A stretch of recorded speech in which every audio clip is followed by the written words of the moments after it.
இங்க பேசியெல்லாம் நேத்தெல்லாம் பெரியாரை வேண்டுமென்றே விமர்சிக்கிறார் சீமான். சத்தியமாக சொல்கிறேன், பெரியாரை நான் வேண்டுமென்று விமர்சிக்கவில்லை, வேண்டவே வேண்டாம் என்றுதான் விமர்சிக்கிறேன்.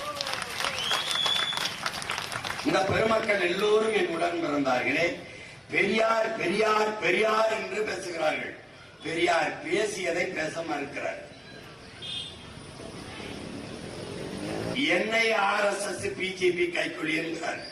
அறிவார்ந்த தமிழ் சமூக தம்பி தங்கைகளே, என்னரும் பெற்றோர்களே, RSS ஆங்கிலேயர்களின் வடமாநில கிளை திராவிடர் கழகம் பெரியார் தலைமையிலே உருவாக்கப்பட்டது.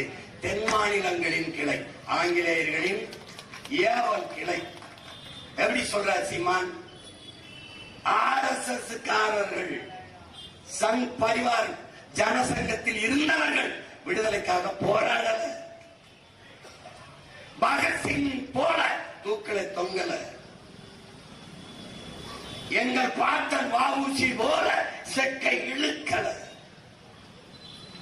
என் தாத்தன் காமராஜ் போல, என் தாத்தன் தெய்வ திருமகன் முத்துராமலிங்க தேவரை போல, வாழும் என் அப்பன் நல்லகண்மை போல, எங்கள் முன்னோர்களை போல சிறையிலே இருக்கல. யாரு இருக்கல? பிஜேபி இருக்கல, RSS இருக்கல.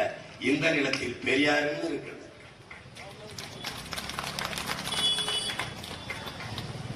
உனக்கு சந்தேகமா இருக்க?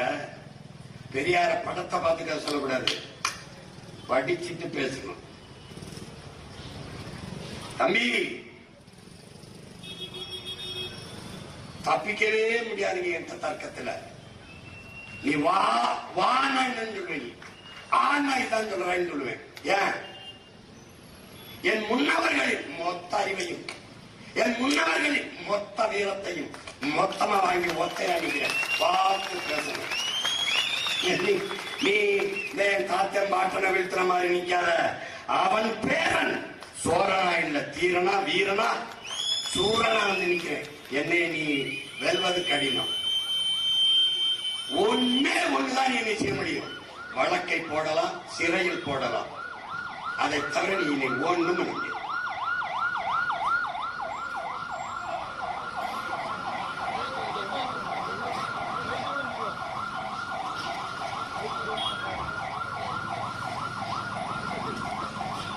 இந்த ஒயின் சங்க யாரு போது தெரியுமா?